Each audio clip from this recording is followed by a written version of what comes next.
Ms. Gross? Present. Mr. Ware? Here. That's true. Mr. Murata? Mm-hmm. Ms. Shepard? Yes. Ms. Smith? Yes. Dr. Tursi? Here. Mr. Casey? Here. Mr. Pierce? Here. Okay. Is there a motion to accept the minutes of the meeting on 9/17? Mr. Chair, I have a question on this. I don't know that under the health insurance item number 6C that is accurately described as could be. And that isn't my recollection. It had to do, there were some various components to that aren't really delineated here.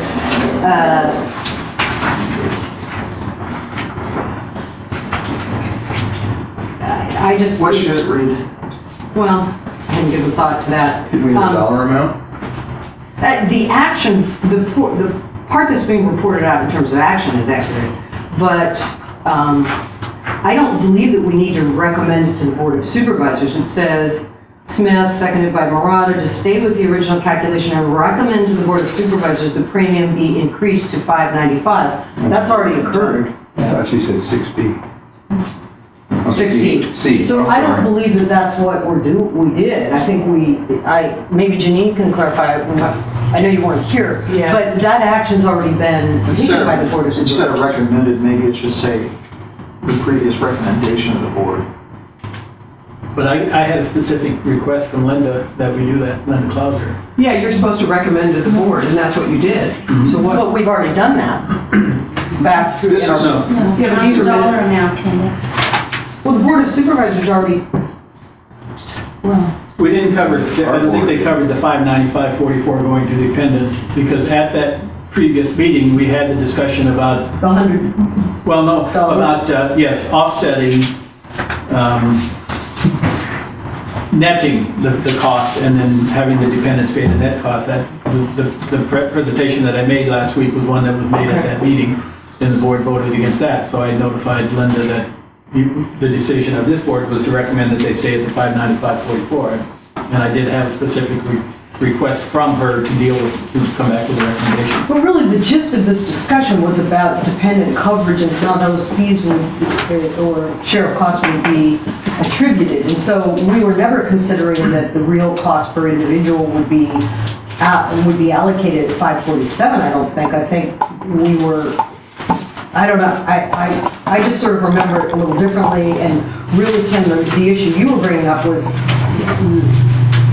that you felt that given the contributions that were now recommended, that those under 65 pay the similar amount that those that are Medicare eligible were paying, should in a sense offset the calculated charges, and dependents that are in the system would be then billed that amount, not the higher amount of $595. So that was sort of the gist of the discussion, but